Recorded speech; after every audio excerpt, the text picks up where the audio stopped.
Today, on the same day, a man who was the symbol of being a victim of racism in America was buried. A committee of the Tennessee legislature voted not to remove a statue of an historical leader many call a racist. This involves a bust of Nathan Bedford Forrest. He's known in part as a founder of the KKK, the Ku Klux Klan. News 4's Nancy Amons is live at the Capitol with more on the vote. Nancy. Well, the effort to remove that controversial bust failed today in committee by a vote of 11-5. That was despite some very passionate pleas not to celebrate the life of a Tennessean with such a controversial past.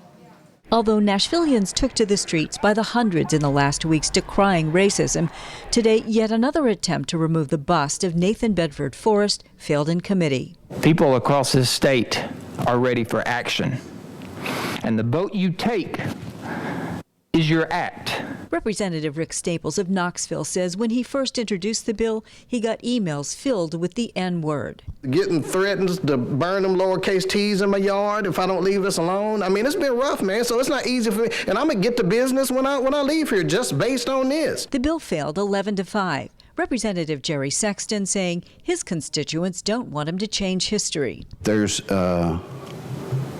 a situation going on in our country today to divide us, to not bring unity, but to divide us even further than we are now. You're my brother and I love you, and I won't be divided over this. We want people to know the history of this state, but we also need to know that monuments and statues should be reserved for people we want to celebrate, not people that we should be ashamed of. But another bill did pass the committee, one by Representative London Lamar. The bill removes the law celebrating Nathan Bedford Forrest Day in Tennessee. We are pushing for state holidays that's going to allow us to celebrate those who've made a positive impact on Tennessee history, not someone like Nathan Bedford Forrest, who was a known racist who killed hundreds of individuals that looked like me. Now, her vote, the vote that would remove Nathan Bedford Forrest Day from the state of Tennessee, it passed one vote by committee. Now, the vote on the bust itself, that could come back up on the House floor, but only if they can find another amendment, something else to amend to make that happen. Nancy Amons, News 4, Nashville.